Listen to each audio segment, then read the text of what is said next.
In today's video, I'll teach you how to cancel Google One subscription. First of all, launch open any browser of your choice. You can see over here I've opened Google Chrome. Now click on the search bar and type in one.google.com. Press enter.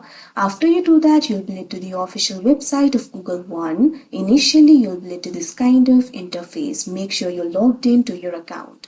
So if you want to cancel the Google One subscription, what you have to do is look at left. You'll be able to find the options like home, storage, benefits, etc. Click on this option benefits that you can see on the screen. Now you'll be led to the benefits interface. You'll be able to see all the plans over here. If you have subscribed to the Google One plan, you'll be able to see it over here. Right now I do not have it, but I'll tell you what to do. So what you have to do is simply find the Google One plan that you have subscribed to. After you do that, find the option for manage right next to it. Click on it and you'll be able to find the option for cancel membership. Click on it. Follow through the prompts, confirm the cancellation and your membership will be cancelled. So like this, you'll be able to cancel the subscription. So that is how you cancel Google One subscription. I hope you found this video helpful. Thank you for watching.